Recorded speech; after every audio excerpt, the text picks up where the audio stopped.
La vie, c'est comme une boîte de chocolat. Shut up!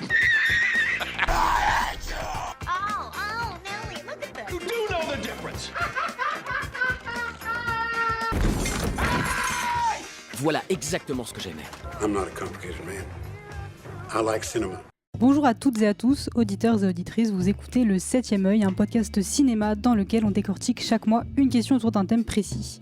Pour ce 8e épisode, on vous propose de parler d'un genre revenu récemment sous les radars de la salle de cinéma, le film de procès.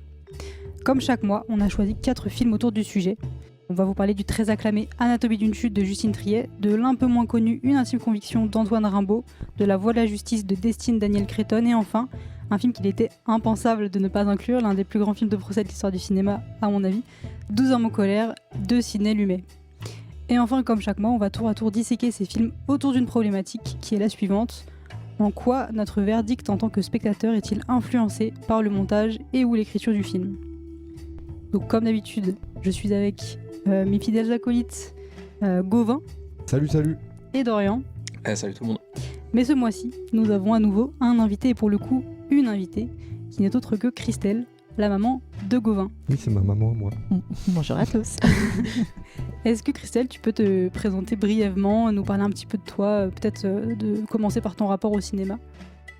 Eh bien, le rapport au cinéma est assez, je dirais, éloigné de l'analyse cinématographique, puisque de mon côté, j'adore regarder des films, les vivre, être dedans, et ensuite me laisser porter. Mais je ne vais jamais tout disséquer comme ce que vous pouvez faire dans votre émission. Et comme ce que tu as dû faire, du coup, pour comme ce que j'ai dû faire là pour l'émission. Et ça m'a passionnée, en fait. J'ai découvert quelque chose en préparant l'émission. Ah, super. Puisque j'ai choisi un film qui est vraiment très proche de mon métier, puisqu'en fait je travaille dans un tribunal, donc les procès, j'adore ça, et c'est pas pour rien que je travaille dans la justice, pour justement voir des procès, les suivre, connaître les affaires, ça me passionne. Et donc faire l'analyse du film m'a vraiment plongée dans mon bain de juristes et de personnes qui travaillent dans un tribunal. Donc j'ai vraiment adoré et je crois que à partir de maintenant, mon regard sur le cinéma sera très différent grâce à vous. Génial. Ça fait plaisir. Super.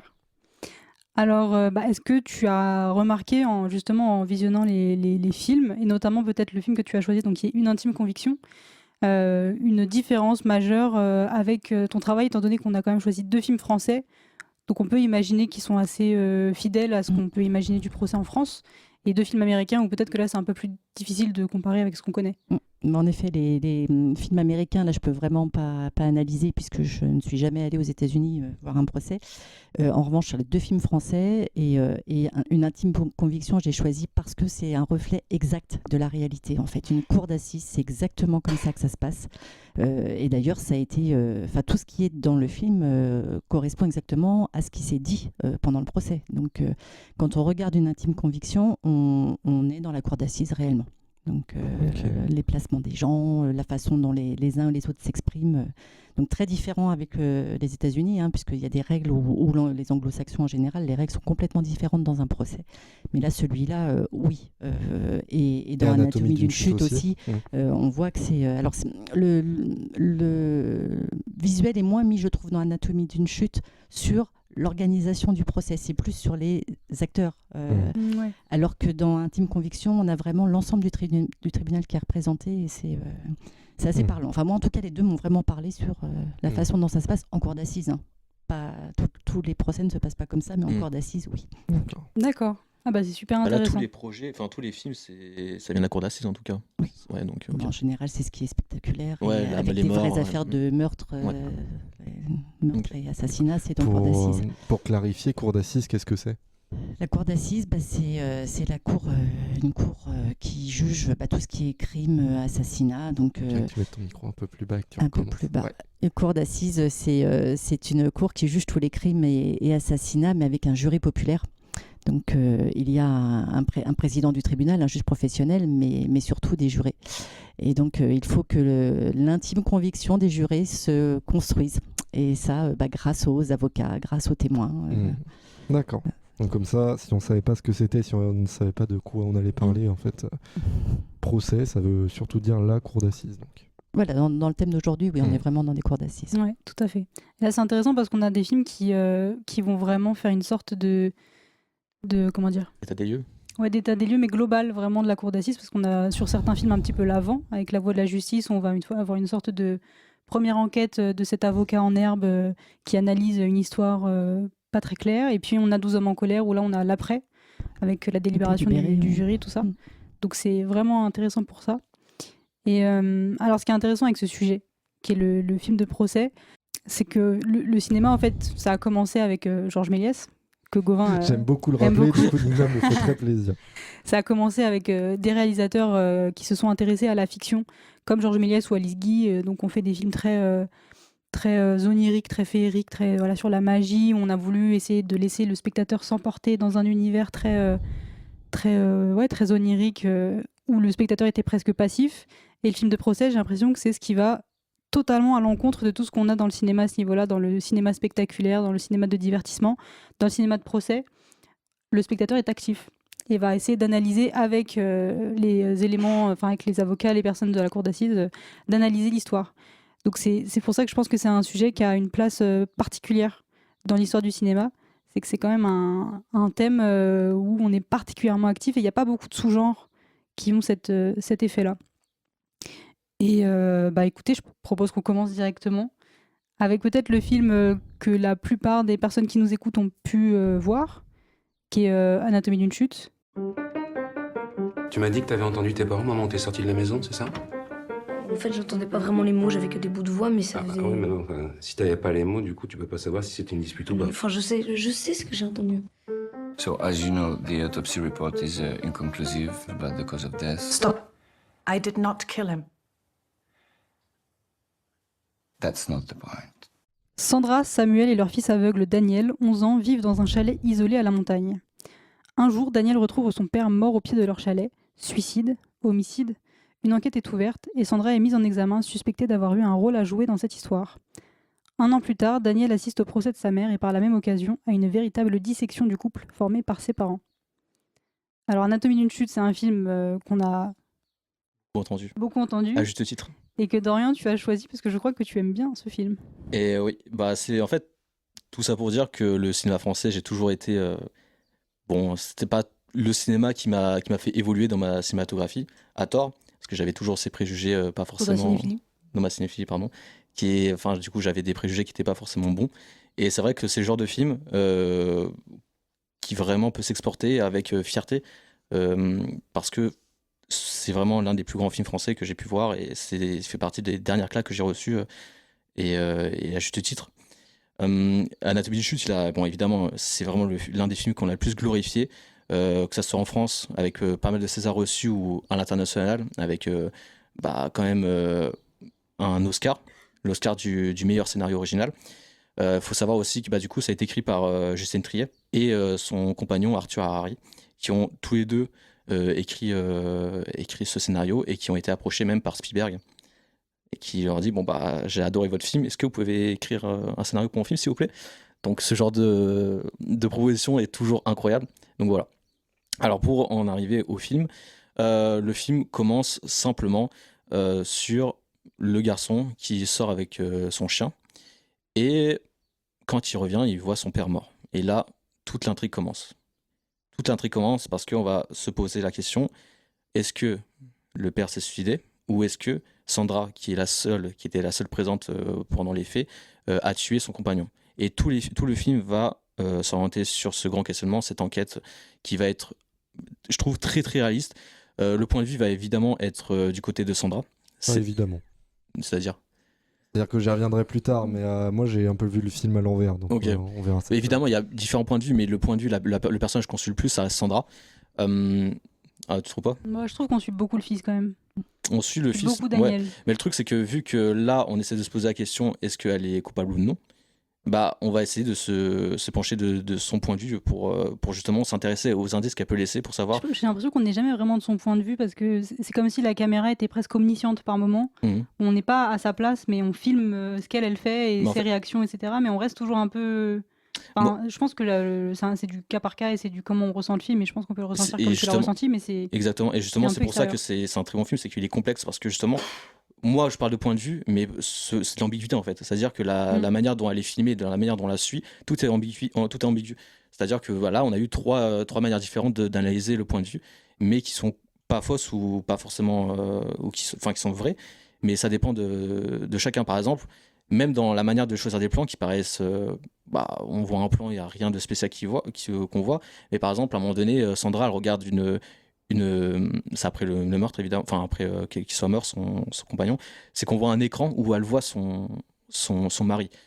Et là, ça paraît anodin, mais c'est très fort comme plan, parce que de la manière dont elle regarde, c'est assez neutre. Et là, on se pose la question, est-ce que c'est de la culpabilité ou est-ce que elle regrette son geste? Et ce genre de plan, c'est de l'interprétation qui va jamais nous dire ce qui se passe, mais ça peut être l'un comme l'autre. Et c'est ça qui est très très intéressant. Et ce qui est encore plus intéressant, c'est que justement, pourquoi je trouve qu'on prend le point de vue de Sandra, parce que justement, on est pris d'empathie par ce personnage, parce que c'est elle qui va prendre beaucoup, qui va souffrir de la pression médiatique, qui va souffrir d'accusations. Après, on ne sait pas si c'est vrai ou pas, mais elle va quand même souffrir de la pression du procès. Évidemment, de son fils, de son lien avec son fils, qui va être assez dur à vivre pour elle.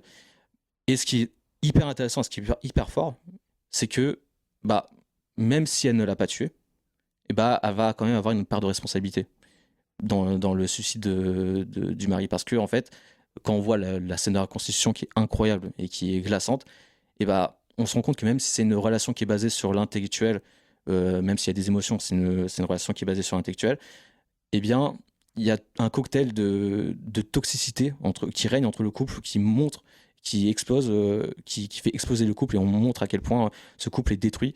On parle de jalousie, on parle de culpabilité, on parle même de cette sensation de la virilité qui est remis en cause. Et tout ça va faire que même si Sandra ne l'a pas tué, elle va se sentir quand même coupable et elle va quand même avoir une part de responsabilité sur la mort de son mari. Pour clarifier un peu, parce que du coup tu l'as dit sans vraiment le dire, mais en gros à la fin du film elle est innocentée, enfin, on est obligé de le dire. Elle est acquittée, ouais. Acquittée. Mais justement, ce qui est intéressant, c'est que en fait ça se finit sur, c'est sur le souvenir de la sous-lecture d'un témoignage du fils, finalement, ça se finit comme ça. Donc c'est pas le truc le plus clair non plus. Donc quand on dit qu'elle est acquittée, oui, elle est acquittée sur les faits, mais le film nous laisse un doute, même si évidemment, vu qu'on a pris le point de vue de Sandra, on se rend compte qu'elle est innocente. Mais le fait de nous laisser sur le témoignage de l'enfant qui est aveugle et qui aurait entendu et qui aurait interprété, ça reste sur une interprétation. C'est pas non plus un fait. En sachant que ces interprétations depuis le début du film sont souvent remises en question parce qu'il n'est pas sûr de tout ce qu'il avance, quoi. C'est pour ça. Et pour moi, ce qui rallie les 4 films, c'est le doute, en fait. C'est que tous les films vont. Là, peut-être pas La Voix de la Justice, mais. Non, là, non. Je trouve totalement, moi. Ah ouais Vraiment. En tout cas, les films ont une ligne directive, c'est le doute, c'est que tous les films vont être remis, tous les faits surtout, même si c'est des preuves avérées, si même il y a des témoignages, les films vont être remis en question, que ça soit pour 12 hommes en colère, évidemment, c'est le film qui parle plus de doute ou une intime conviction, où là on prend quand même la responsabilité de faire un jugement qui pourrait mettre en péril la vie d'une personne, un peu. Pour un crime, je pense qu'elle reste pas mal de temps en prison, la personne, donc il ne faut pas non plus prendre une décision un peu trop hâtive et pas juste se fier aux faits, mais aussi à tout ce qui est autour, parce que c'est là qui est intéressant, et que même ce que je trouve très intéressant dans une intime conviction, c'est qu'on se rend compte de la complexité d'un tribunal, de toute la complexité de la froideur. Et moi, mention spéciale pour l'avocat de la cour. Je sais pas évidemment si... je trouve que c'est un acteur qui m'a arraché la gueule. C'est tellement cynique, tellement arrogant, mais on a toujours tout le temps envie de lui faire fermer sa bouche, mais il est trop fort. Il est trop fort, et l'appréciation de cet acteur est vraiment incroyable. Donc voilà, évidemment Sandra Hüller qui joue Sandra. Tous les acteurs sont très bons, le fils. Donc voilà, c'est pour ça que pour moi Anatomie du Chute, c'est un chef-d'œuvre et fait partie de mes dernières claques audiovisuelles. Mais en vrai, pour moi, et peut-être que justement j'ai compris. Alors moi je pensais avoir compris le film à l'envers, mais finalement peut-être qu'on est un peu tous d'accord sur ça, j'étais pas sûr. Mais quand tu dis que l'avocat, du coup c'est comment on appelle ça, un avocat à l'attaque ? L'avocat général. L'avocat général, d'accord. Il représente le ministère public, il accuse. D'accord, et cet avocat-là, pour moi, il est dans le cliché. et il représente bien tout le film qui est dans le cliché, mais un cliché qui pour moi est volontaire certainement. Au départ, quand je suis sorti de du visionnage du film, je me suis dit que c'était nul. Vraiment, j'ai pas. Ah ouais. Quoi ? Attends une seconde, j'ai pas fini. Mais après quelques heures de réflexion, je me suis dit que justement, le film il faisait exprès d'être nul. Et en fait, moi, j'ai vu un gros cliché du bout en bout pour toujours nous faire croire que Sandra était innocente. On nous met tout pour nous dire qu'elle est innocente, alors que pourtant tous les faits sont portés contre elle. Et en fait, à la fin, je me suis rendu compte que, après réflexion, que ce film était plutôt pour parler, peut-être des erreurs judiciaires, ou plutôt du fait que la justice ne doive pas forcément se baser sur des faits. Et je sais pas si là, pour le coup, vraiment, tu peux me guider. Mais moi, j'ai vu ça comme ça, en mode, ce film nous montre tout pour qu'on se dise c'est elle la tueuse, mais nous donne la direction sentimentale de c'est l'innocente, enfin elle est innocente, pour qu'à la fin on soit un peu dans le doute de se dire elle est innocente, enfin elle est innocentée, mais bon, voilà. Et moi jusqu'au témoignage de son fils à la fin, j'ai douté. Ouais, vraiment. Je savais pas du tout, comme elle mentait pas mal. Enfin, j'ai douté jusqu'au bout. Et quand son fils a parlé de la conversation qu'il a vue avec son père, ça m'est venu. Ah bah oui, c'est évident, elle est innocente. Ah ouais, ça t'est pas. C'est à ce moment-là que ça m'est arrivé. C'est ça qui est incroyable, c'est que c'est évident oui et non, parce que ça reste quand même une sous-lecture quand même. C'est-à-dire qu'il a quand même eu la lucidité de dire en fait il parle de lui. Il parle de son chien, mais il parle de lui en fait. Aussi, le gamin, on l'a vu plusieurs fois. Mais il faut dire aussi, c'est un gamin. Moi, je trouve qu'il est vachement mature.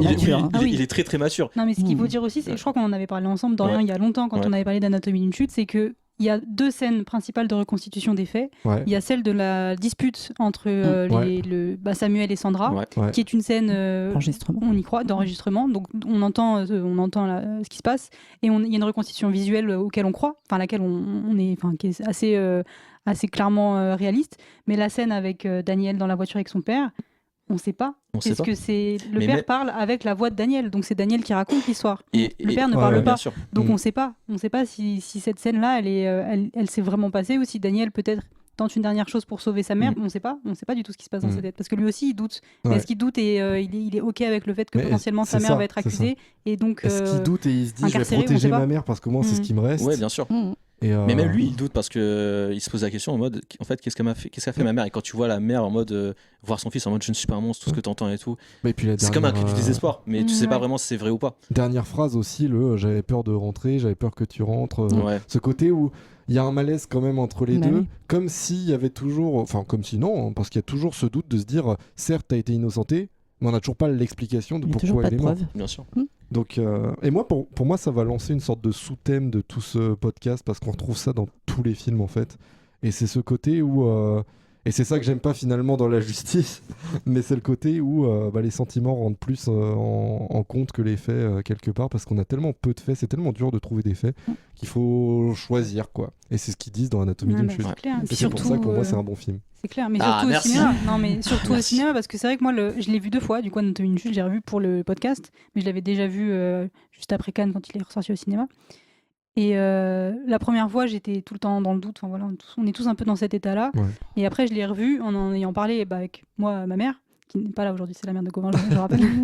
Et j'en ai parlé avec elle, et pour moi, elle me dit, pour moi, elle est innocente du début à la fin. Pour moi, le père, c'est une personne très malsaine, qui la manipule, qui a un problème avec lui-même, tout ça. C'est un petit peu plus compliqué que ça. C'est pas tout noir ou tout blanc. C'est un petit peu plus compliqué. C'est pour ça qu'elle a sa part de responsabilité, même si elle n'a pas tué. Mais c'est ça qui est fort, c'est qu'on l'a, elle est pas. Et justement, la question que je voudrais te poser, c'est que est-ce qu'une personne qui a quitté est une personne innocente?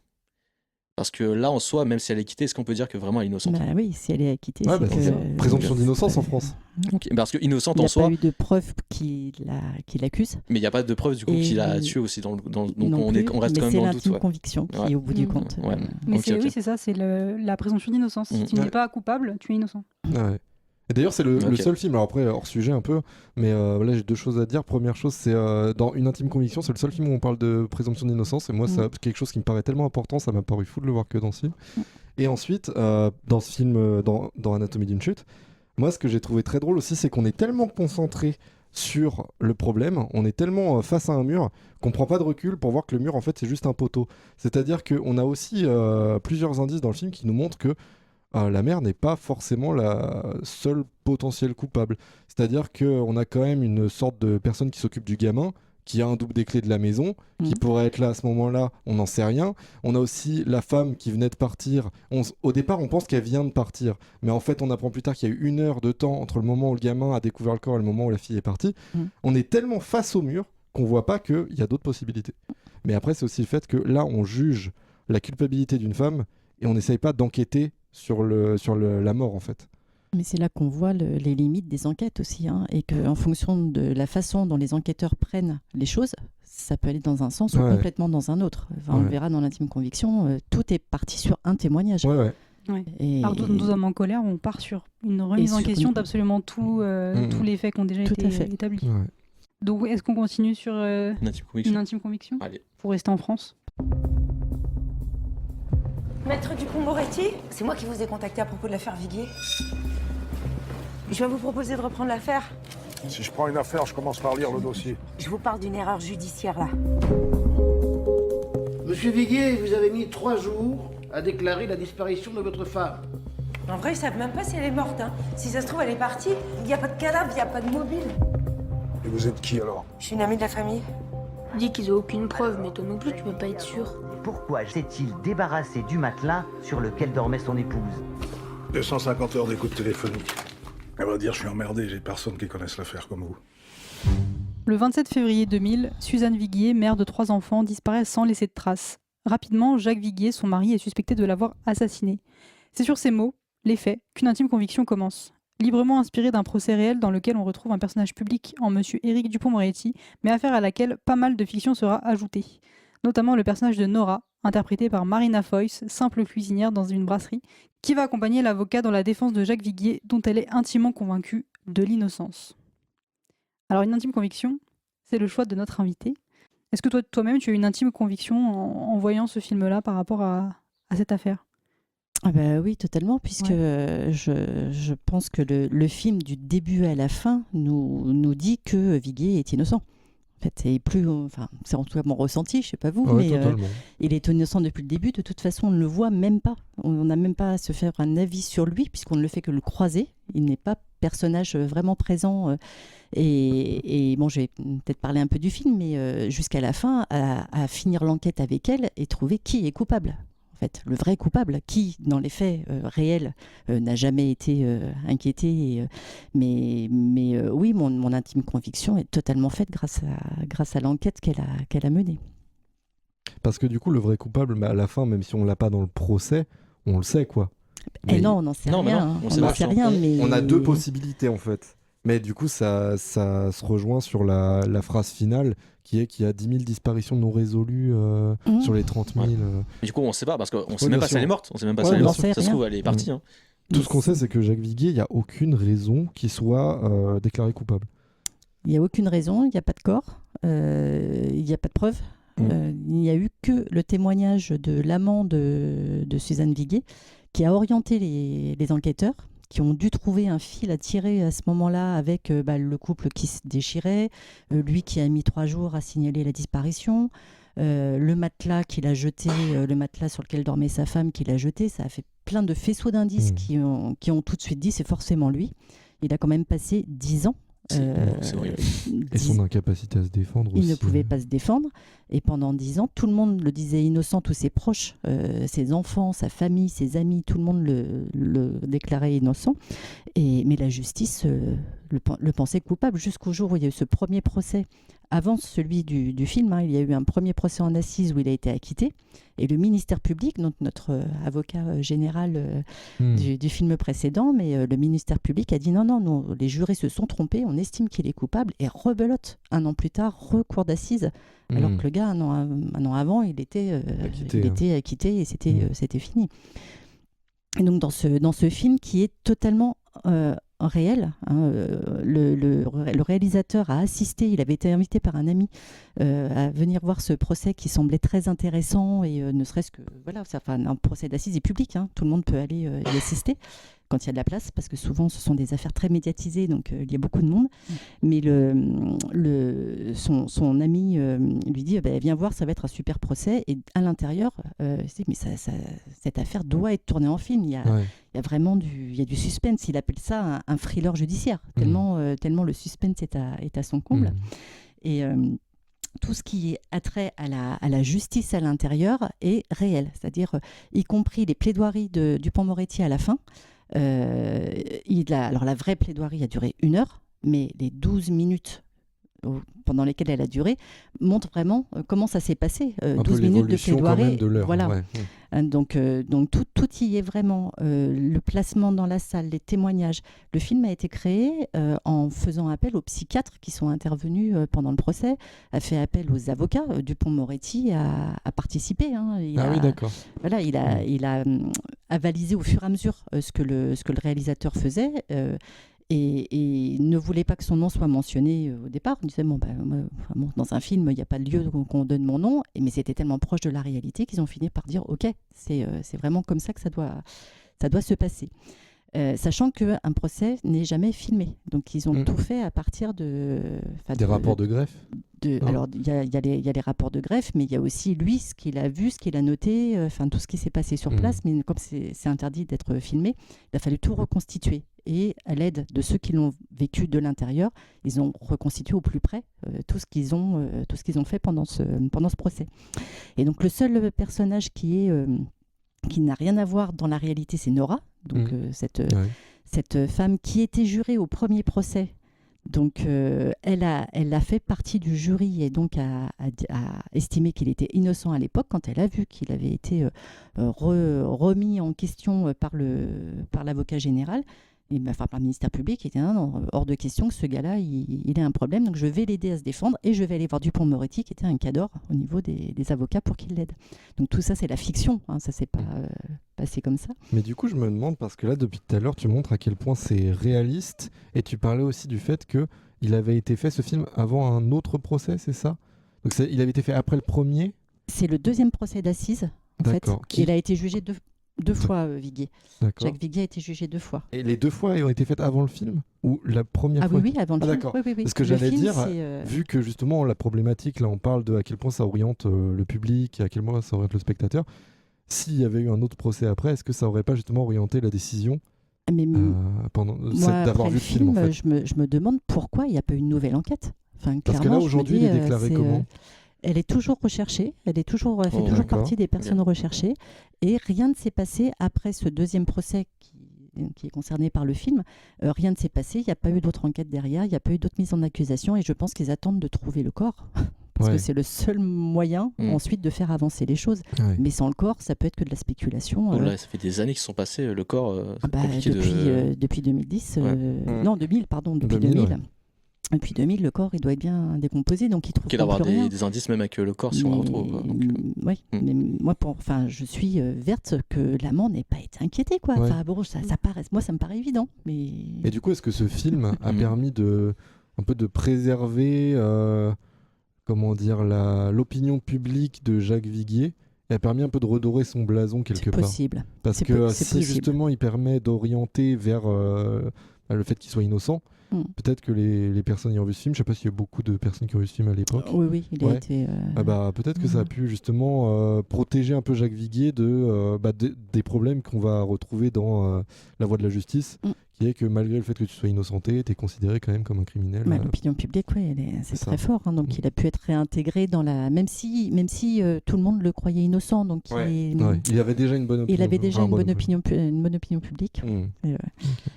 Et voilà, donc moi en tout cas dans ce film, ce qui m'a beaucoup plu, parce que à la fois on peut regarder un procès et on imagine ce qu'on veut, mais là Nora refait l'enquête en fait. Elle reprend tout, et quand Dupond-Moretti lui demande d'écouter les 250 heures d'entretien d'écoute judiciaire, peut-être que les enquêteurs l'ont jamais fait, d'écouter les 250 heures comme elle l'a fait elle, précisément. Comme une autre. Tout ce qu'elle sortait au fur et à mesure, c'était l'enquête, elle refaisait l'enquête. Et on vit l'enquête avec elle, et ça, j'ai trouvé ça vraiment très passionnant. Ouais, vraiment. Ouais, c'est clair. C'est vrai que moi, j'étais toujours, pendant le visionnage, assez... j'ai toujours essayé de remettre en question aussi ce que je voyais, ce qu'on me montrait. Parce que c'est vrai que l'intime conviction, elle est partagée par tout le monde. On se dit qu'il est innocent et que oui, l'amant, il aurait fallu l'observer un petit peu plus et il a potentiellement un rôle à jouer dans l'histoire qui est plus important. Mais en même temps, il y a ce personnage de Nora qui n'existe pas, qui est dans le film, qui oriente vraiment notre point de vue à nous dans cette histoire. On sait ce que le réalisateur veut faire de nous. Enfin, on sait ce qu'il veut nous emmener. On fasse des recherches comme Nora. En fait. Ouais, c'est ça. Et en même temps, Nora, c'est un personnage qui est pas bête, qui va vouloir faire les analyses elle-même et qui va vouloir enquêter elle-même et qui va vouloir aussi enquêter de son côté, mais nous, j'avais peur qu'on nous manipule aussi pendant le visionnage. Déjà, elle rentre un peu dans l'illégalité en faisant ça, non? Mais complètement, parce que déjà du fait qu'elle ait été jurée, c'est ça, elle n'a absolument pas le droit. C'est pour ok. ça que Dupond-Moretti se fâche à un moment et ne veut plus la voir, c'est qu'elle était jurée, elle n'avait absolument pas le droit de s'approcher de l'affaire. Donc il y a déjà ce problème-là, et puis en plus c'est une profane, quoi. Enfin, elle a rien. Oui, totalement. Donc à la limite, Dupond-Moretti l'embauche, il lui donne les documents, mais là ça se fait pas de sortir des preuves judiciaires comme ça. Et puis elle connaît personnellement Jacques Viguier, puisque sa fille, elle l'embauche comme prof de maths. Prof de maths, pardon. Pour son fils. Mais en fait, limite, c'est devenu. En fait, ce film, c'est devenu une addiction, en fait. C'est-à-dire qu'elle est addict à trouver des solutions, mais en fait, elle est devenue dans une paranoïa, et limite il y a un peu de la folie qui rentre en compte parce que elle bousille sa vie mentalement, les liens avec son fils sont complètement coupés, genre quand elle parle avec lui c'est pour parler du procès, donc c'est compliqué, et même son fils il se rend compte que sa mère n'est plus là, donc c'est compliqué aussi pour le rapport mère-fils. Et puis même ça m'a fait penser un peu à Whiplash. Je sais pas pourquoi le truc ça m'a pensé à Whiplash dans le vraiment je suis prêt à tout pour atteindre mon objectif, quitte à me pourrir ma vie carrément. Genre elle a quitté son travail. La scène aussi de la voiture quand il se fait percuter, c'est vraiment comme dans Whiplash, hein. Il se fait percuter par une voiture parce qu'il est tellement omnibilé par son objectif qu'il en oublie le reste. Et c'est comme le coup de voiture, c'est le réalisateur, il nous dit bon ok, vous êtes complètement omnibulé, vous êtes dans les yeux de Nora, mais je vais vous quand même vous remettre les pieds sur terre, et il y a il y a de la vie autour de nous. C'est un peu cette voiture, c'est un peu ce genre on pourrait l'interpréter comme ça, comme un coup qui pourrait nous refaire revivre à la réalité. Après, je trouve qu'il y a beaucoup de points communs entre ce film-là et La Voie de la Justice, encore une fois, parce que dans ces deux films-là, tu te dis qu'est-ce qu'il a à y gagner. C'est ça, c'est vraiment ce que j'allais dire, c'est qu'elle va trop loin, y compris que ce soit pour elle ou pour l'enquête, elle va beaucoup trop loin, et en même temps personne ne lui a rien demandé. Donc, c'est parce que peut-être il y a des gens qui sont envers l'injustice, qui sont complètement c'est vraiment limite une mission de vie, je pense, pour eux de décortiquer les preuves pour pouvoir justement savoir si la personne ou non est coupable. Et c'est ça, c'est que vraiment l'injustice, qu'on le voit dans tous les films, c'est vraiment ce point de vue qu'on défend. C'est même dans les films de prison qu'on avait fait auparavant, c'est vraiment l'injustice, que ce soit pour Les Évadés ou La Ligne Verte. C'est toujours ce point de vue qu'on aime défendre, parce que l'injustice, c'est quelque chose qui nous révolte et justement qui nous fait ressortir les émotions.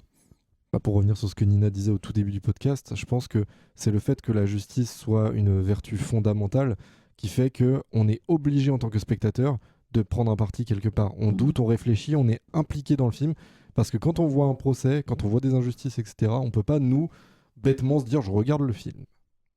C'est bien. Non, on est obligé d'être dedans. Et là, c'est ce qu'il veut, le réalisateur. Il a très très bien fait de vraiment emprunter les yeux de Nora pour suivre l'enquête, quoi, tout simplement. Et on est bien au niveau du temps. Est-ce que tu avais quelque chose à ajouter encore sur le film? Non, mais je conseille tout le monde de le regarder. Ah bah ouais, parce que beaucoup de gens l'ont pas vu. C'était vraiment très bien. Moi, c'est un des films de la sélection qui m'a le plus plu, je dois bien admettre. Est-ce qu'on enchaîne sur La Voie de la Justice? Ok. Tell me everything that happened. The first time I visited death row, I wasn't expecting to meet somebody the same age as me. From a neighborhood just like ours. Could have been me, Mama. But what you're doing is gonna make a lot of people upset. You always taught me to fight for the people who need the help the most. Your life is still meaningful, and I'm gonna do everything possible to keep them from taking it. You don't know what you're into down here in Alabama when you're guilty from the moment you're born. God! Mr. McMillan. We done here. Mr. McMillan, please. Après ses études de droit à Harvard, Brian Stevenson est promis à une brillante carrière d'avocat. Pourtant, il emprunte une autre voie et se rend en Alabama pour défendre des personnes condamnées à mort avec l'aide de Eva Hensley, une militante locale. L'affaire qui va occuper tout l'espace du film est celle de Walter McMillian, ou Johnny D., condamné à mort en 1987 pour le meurtre très médiatisé d'une jeune fille de 18 ans. Brian relit le dossier et constate bon nombre d'incohérences. Alors La Voix de la Justice, c'est le film que tu as choisi, Gauvin, pour cet épisode. Ouais, un film que j'ai choisi au départ simplement parce que le casting m'a plu, j'avais pas encore vu le film. Et finalement, ça tombait particulièrement bien, je trouve, parce que je trouve qu'il est totalement en contre-pied avec les autres films qu'on a là, sur un point. C'est que, pour moi ici, on n'essaye pas de nous donner une opinion sur est-ce que la personne est coupable, est-ce que la personne est innocente. En fait, on est donc dans les années, alors je sais plus, 60, 70, voire même 80. De toute façon, c'est le début de l'histoire commence il y a très longtemps et finit en fait aujourd'hui, puisque l'association qu'a créé notre avocat, qui est le personnage principal, est une association qui existe encore, qui est pour, en gros, faire appliquer les droits de l'homme aux personnes pauvres, voire même aux personnes noires aux États-Unis. Donc, pour moi, ici, on a cet avocat qui essaye de défendre des personnes et surtout qui essaye de défendre les droits de l'homme face à quelque chose qu'on n'a pas en France, enfin, qu'on n'a plus, qui est la peine de mort. Et peu importe si la personne, si le criminel, si le potentiel criminel qu'on a en face de nous a effectué le crime ou pas, là, tout ce qu'on veut, c'est ne pas le voir mourir. Parce que c'est inhumain, parce que le fait de prendre la vie de quelqu'un, est-ce que ça donne le droit aux autres de prendre la tienne ? C'est un débat qui est super complexe et qui, aux États-Unis, encore aujourd'hui, n'est pas résolu, parce qu'on a encore plusieurs États qui ont la peine de mort. Par rapport à notre problématique, je trouvais ça intéressant de voir que là, on n'essaye pas de nous diriger vers le fait qu'un personnage soit innocent ou pas. Cependant, le film nous dirige quand même vers le fait qu'on puisse s'attacher à ces personnages. Et ce que je trouve super sympa, c'est qu'on s'attache à ces personnages en sachant que potentiellement c'est des criminels. Que potentiellement ils ont tué, potentiellement, voilà, c'est horrible. Même Johnny Depp, le choix de l'acteur pour le jouer, c'est un acteur, donc j'ai plus son nom là tout de suite, Jamie Foxx, qui a toujours joué des rôles de méchants. Enfin, il a la tête du bad guy. Et c'est justement pour ça qu'il est parfait dans ce rôle, parce que le voyant, étant habitué à le voir dans des rôles de colérique, etc., on se dit, je sais pas, à voir s'il n'est pas criminel. Quand on voit quelqu'un qui a une tête de méchant, c'est le méchant dans un film, on va pas chercher plus loin. Et donc c'est assez marrant ce truc-là.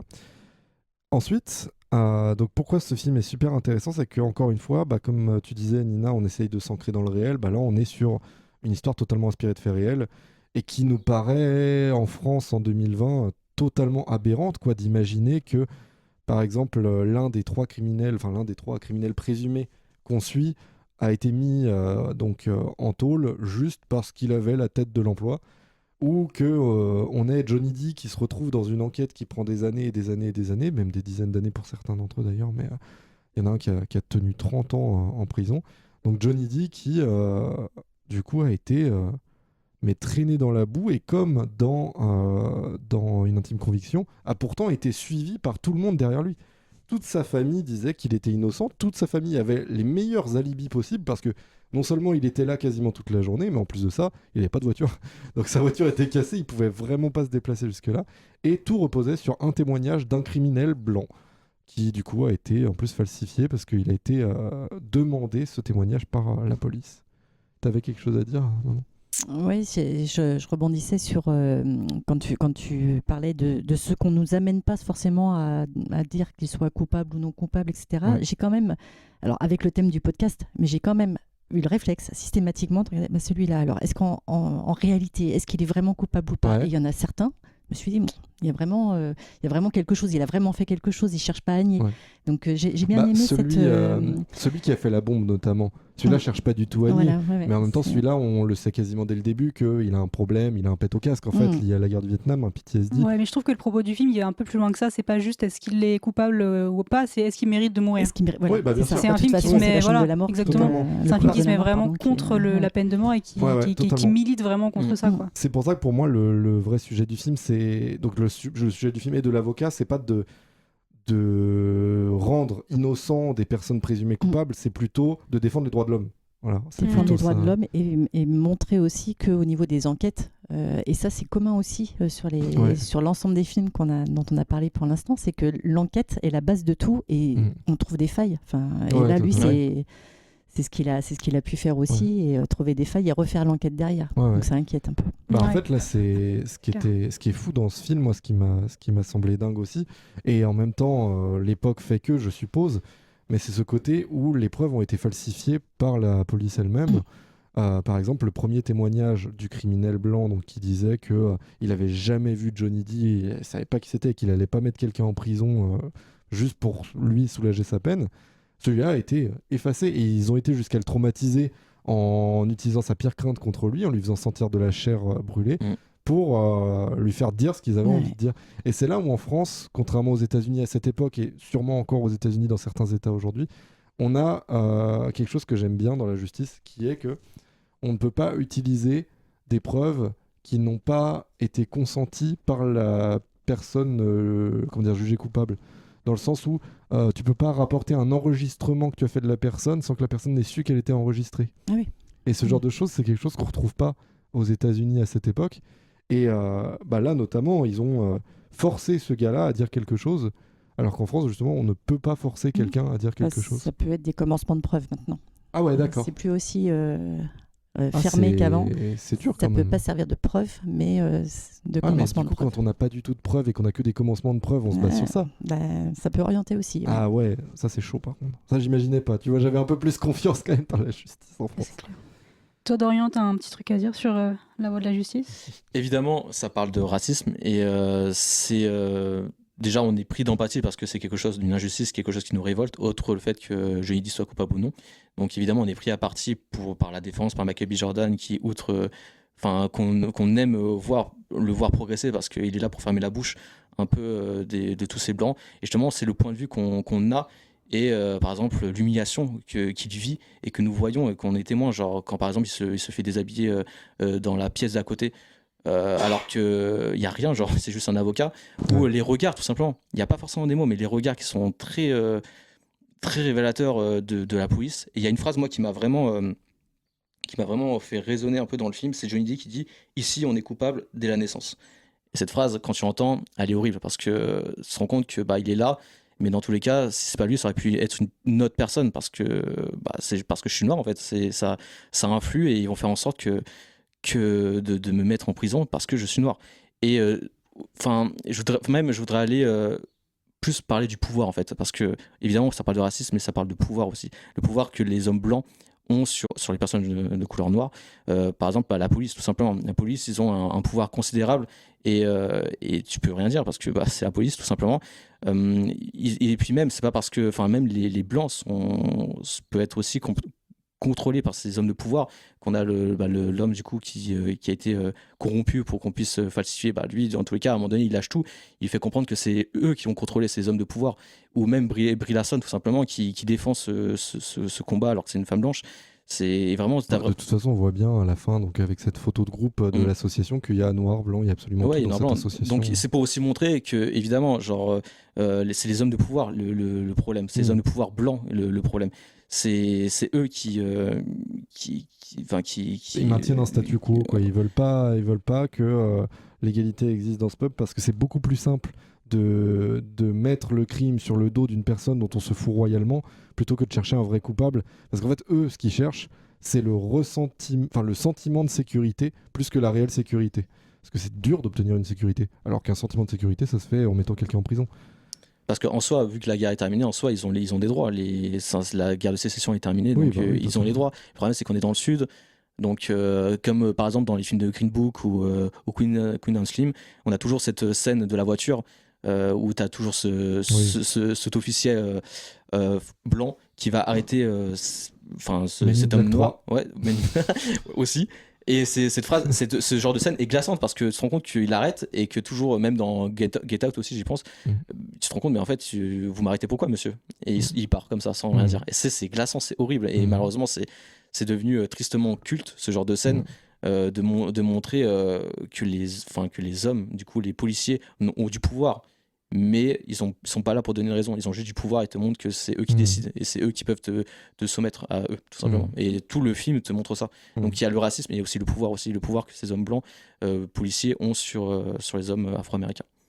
Et c'est encore d'actualité Malheureusement. On en entend souvent parler.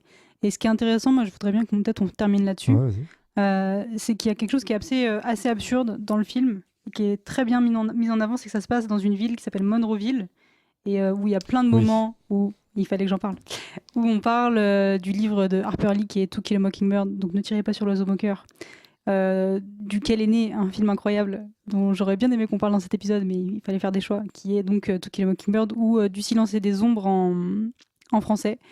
Et donc il y a tout un truc un peu touristique dans cette ville-là. On met en avant vachement ça, le fait qu'il y a un musée qui est dédié à ce livre et à Harper Lee, parce que le livre a été écrit dans cette ville-là. Et c'est la même histoire. Enfin, c'est une histoire. Bon, là, c'est un peu différent parce qu'on suit vraiment un homme blanc, un avocat blanc, qui est joué par Gregory Peck dans le film, qui va défendre un homme noir qui est accusé du viol d'une femme à tort. Enfin, voilà, exactement comme dans La Voie de la justice, où tout nous montre finalement que c'est une accusation raciste et classiste, puisque accessoirement il est pauvre. Donc c'est hyper malin, je trouve, d'avoir fait ça dans La Voie de la justice. Bon, je pense que c'est une histoire vraie, je sais pas si c'est passé... C'est inspiré de faits réels, et tous les criminels qui sont montrés dans le film ont vraiment été suivis par cet avocat-là, ou au moins leur association. Ouais, on le voit à la fin, dans le générique de fin, tout ça. Les images archives et tout, Donc je sais pas à quel point ils sont aussi fiers dans la réalité de cette histoire. Pour John Dee, ça s'est pas très bien passé. Hein. Non, bien sûr. Il est mort, il est mort de démence, de folie. Démence précoce à cause de ça. Non, c'est clair, mais je sais pas si les personnes qui vivent à Monroeville sont aussi fières aujourd'hui de cette histoire d'Harper Lee et de To Kill a Mockingbird dans leur ville qu'à l'époque, ou si c'est toujours... Enfin, tu vois, il y a un truc un peu... de redorer leur blason, encore une fois, comme pour Une intime conviction. J'espère que ça fait avancer les choses. En soi, on a beaucoup moins d'États, je suppose, même si j'ai pas les chiffres exacts, comme 1960, qui ont toujours la peine de mort aux États-Unis. Donc ça avance doucement, mais... Très doucement. Très doucement. On peut enchaîner avec 12 hommes en colère. On the point of that knife, a man's life is at stake. I'm just saying it's possible. And I say it's not possible. I want you to watch this because I don't want to have to do it again. I'll make myself about 6 or 7 inches shorter, okay? It's about right, maybe a little more. Okay, a little more.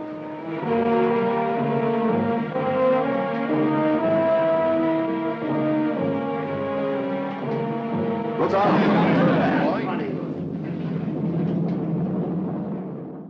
Un jeune homme est accusé du meurtre de son père. On va suivre la fin du procès, soit la délibération du jury composé de 12 hommes. 11 d'entre eux sont convaincus de la culpabilité du jeune homme. Beaucoup d'éléments le laissent croire. Sauf que pour établir le verdict, il faut l'unanimité absolue et le jury numéro 8, Henri Fonda, en désaccord avec ses camarades, maintient sa position et questionne les éléments du procès qui paraissaient pourtant indiscutables. Alors, 12 hommes en colère, c'est peut-être le meilleur film de cette série. Là, je te dis oui, en vrai. Avec Anatomie d'une chute, je pense, perso. Si 12 hommes en colère n'existait pas, je pense qu'Anatomie d'une chute n'existerait pas. Oui, totalement, c'est les deux mêmes films. Abuse. Franchement, je pense à les mêmes films, genre. Alors, 12 hommes en colère, c'est hyper intéressant parce que déjà, on retrouve vachement d'éléments en lien avec La Voie de la justice. Il y a probablement un petit peu de racisme dans cette histoire, puisque le jeune homme, je crois, est latino-américain, si je dis pas de bêtises. Oui, hispanique, ouais. Hispanique. Donc il y a un peu de ça, et puis il est issu d'un quartier défavorisé, ça revient vachement dans le film à plusieurs moments on parle. Il y a l'un des jurys qui vient un petit peu du même cercle social et qui le prend beaucoup à cœur à chaque fois qu'on parle de ça, et que ça devient presque un élément un élément qui pourrait jouer sur la culpabilité du jeune homme.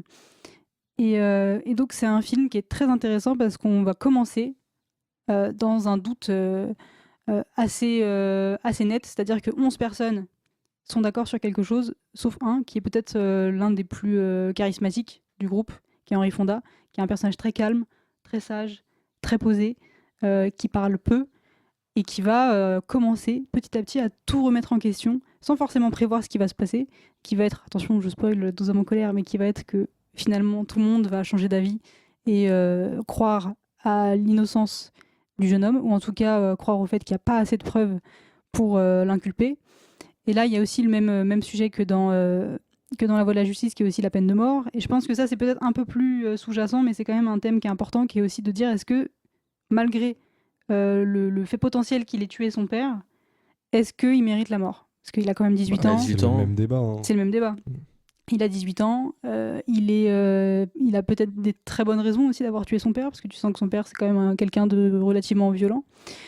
Et là, si j'en reviens du coup à la problématique, c'est que on est influencé de par l'écriture et de par la mise en scène du film dans notre verdict, parce qu'il y a énormément de jeux de regard pendant tout le film, et des jeux de regard notamment de par Henry Fonda qui va toujours rester dans une position un peu en retrait, mais d'observation, mais d'observation très très précise. Et dans l'écriture du film, ça se ressent aussi vachement. C'est que tous les autres personnages sont pressés de quelque chose, soit un match, soit des personnes à retrouver. Et Henry Fonda, c'est le seul qui va vouloir vraiment prendre le temps. Enfin, avec il y a un autre jury qui est peut-être le l'homme numéro 9. Parce qu'il y a le 8 et le 9, je crois, c'est les deux. Ça doit être ça, il est juste à côté de lui, donc ça doit être ça. Qui est un homme très âgé, qui va être très rapidement d'accord avec Henry Fonda. Et c'est les deux seuls personnages qui n'ont rien à faire après et qui vont vraiment prendre l'affaire au sérieux. Donc là, le doute va commencer de par ce premier élément, qui est quand même, on va écouter peut-être plus que vouloir se barrer le plus vite possible de cette salle et juste aller regarder le match de foot, quoi. Pour moi, le fait que le film ait cette capacité de nous passer du doute à la conviction du fait qu'il soit innocent, c'est que le film fait changer d'avis une personne après l'autre, doucement, comme ça. Et nous, en fait, on fait partie de ce lot, j'ai l'impression, des 12 hommes en colère. On est le 13e, quoi. Et on change d'avis en même temps que les autres, quoi. Bah, la force du film, c'est vraiment le rapport de force qui bascule. Ouais. C'est qu'au début, il est 1 contre 11. Et à la fin, tu as même cette phrase d'Henry Fonda qui est contre le dernier, qui dit non coupable. En mode, et bah, du coup, expliquez pourquoi, expliquez vos raisons. En mode, il est debout, il se lève, il a une position de force. Et maintenant, il le met vraiment. Il se pose tes faits parce que tu es tout seul. C'est toi qui es faible. Et puis, moi, vraiment, ce film, c'est vraiment pour moi l'art de la persuasion. C'est vraiment.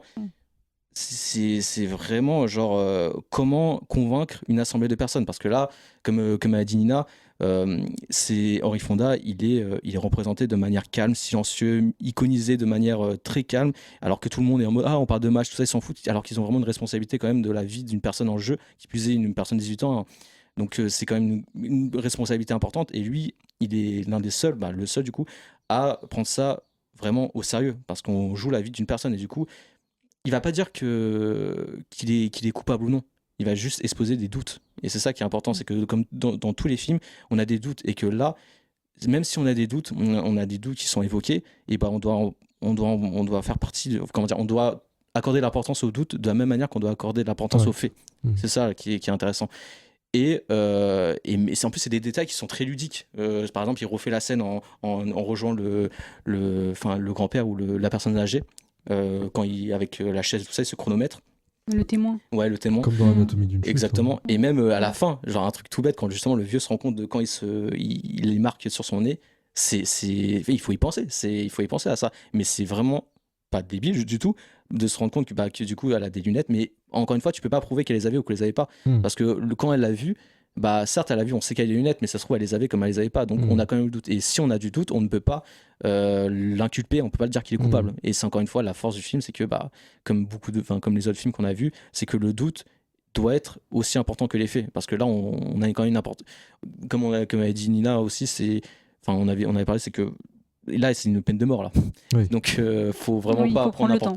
Voilà, faut vraiment prendre le temps de prendre une décision, quoi. Ouais, donc voilà, et puis 12 ans en colère, en l'ayant revu une deuxième fois, je le revois à la hausse parce que c'est un chef-d'œuvre absolu, vraiment. Donc voilà. Oui, voilà. On est d'accord. Là, on est d'accord. Et c'est vraiment le film qui montre que le diable se cache dans les détails. Parce que là, chaque détail compte, chaque détail a son importance et on s'en rend pas forcément compte quand on suit une histoire, un procès classique où il va y avoir des faits ou des preuves accablantes et tout est très clair très vite. Ça arrive, mais là, c'est très compliqué et chaque fait a des éléments extrêmement précis à remettre en question, à remettre en cause constamment. Et en fait, le personnage d'Henry Fonda, j'ai l'impression qu'il représente vraiment la justice telle qu'elle devrait être. C'est-à-dire que tous les autres personnages sont très mégalos, très centrés sur eux-mêmes. Il y en a un qui est là, très égoïste, très égocentré. Et là, il y en a un qui parle de son travail dans la pub. Voilà, moi je fais ça, regarde, c'est super, je te fais un dessin. Ils parlent tous de leurs faits, de leur vie personnelle, mais des choses futiles. Mais justement, le dernier qui dit qu'il est coupable, Oui. c'est par rapport à. C'est d'égoïsme, par égoïsme aussi, Ah qu'il dit oui. ça, parce qu'on se rend compte qu'il y a un parallèle avec Se son joue les fils. sentiments, en fait. Ouais. Mais c'est ça. Et puis le dernier, mais pareil, on en parlait d'Orient la dernière fois, c'est que ce personnage-là, le dernier qui veut bien finalement lâcher pour qu'on soit d'accord sur l'unanimité, pour qu'on soit d'accord pour dire qu'il est innocent, c'est le seul qui a une histoire un peu personnelle aussi liée avec cette histoire-là. C'est que lui, il a un fils avec lequel on sent qu'il a une relation assez compliquée, Conflictuelle. assez conflictuelle. Il le voit plus beaucoup. Et tu sens que pour lui, il y a une espèce. Enfin, lui, pour l'injustice qui pourrait lui arriver à lui, ce serait celle-là. Ce serait que son fils, finalement, je sais pas, le tue ou que son fils ait un rapport avec lui. Que son fils En le fait, tue. il voudrait Donc, punir son fils s'il venait C'est à le ça, tuer, voilà. et du coup, il veut punir ce gars-là. Ouais, il y a un truc de. Enfin, lui, il supporte pas ce qui se passe là. Un Il supporte transfert. pas. Ouais. Exactement, voilà, Ouais. un transfert. Il supporte pas l'idée qu'un jeune homme puisse tuer son père, alors que peut-être il n'a même pas tué son père. Par rapport à la problématique, toi, t'as envie de rebondir, maman, sur ce film-là? Alors sur la problématique, oui, je suis complètement d'accord avec ce que vous disiez sur le fait qu'on vit le changement d'avis au fil des arguments qui sont avancés. Moi, alors, par rapport à la justice, moi, il me fait réagir, c'est que je me dis c'est un jury populaire quand il rentre dans la salle de délibéré, en effet, chacun il va de sa petite plaisanterie ou de son affaire personnelle, et je me disais mais quand un jury populaire, puisque les cours d'assises en France, on est tiré au sort, on ne demande pas à y aller, on est tiré au sort. Comment se vivent les choses pendant le procès? Là, ils m'ont donné l'impression de regarder la télé pendant le procès, hormis celui qui réagit et qui oblige tout le monde à réfléchir. Mais les autres, oui, c'est évident. On l'a vu se faire tuer à travers le tram ou le métro, je sais plus. Il y avait donc comme s'ils avaient regardé un film. Et arrivé dans la salle de délibéré, il a fallu qu'il y en ait un qui réagisse pour dire mais vous n'êtes pas là que pour ça. Il faut aller un petit peu plus loin dans la réflexion. Vous n'êtes pas juste là pour suivre ce qui vous a semblé. Comme si le tirage au sort avait tiré pile cette fois-là les personnes les moins concernées par ce genre de choses. C'est à espérer que c'est jamais comme ça, quoi, parce que c'est inquiétant. Ouais, mais le tirage au sort fait que dans une probabilité, ça peut. Ça peut.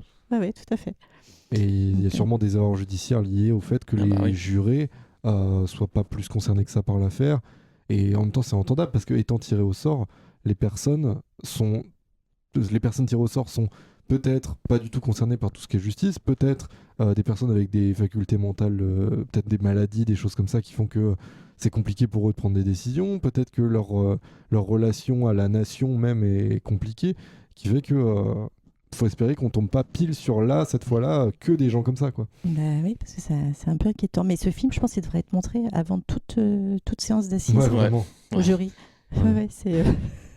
Mais pour moi, il y a un truc en plus, je fais très court, mais il y a un truc qui est très intéressant dans ce film, qui est justement, moi, m'a plus plu par rapport aux autres, c'est que on a ce personnage-là du numéro 8 qui, moi, me rassure, qui est vraiment ce côté où la justice, elle est droite, elle s'appuie sur des faits, et c'est vrai que dans tous les autres films, même La Voix de la Justice, que j'ai beaucoup aimé, mais ça me fait mal au cœur de voir que les sentiments rentrent plus en compte que les faits.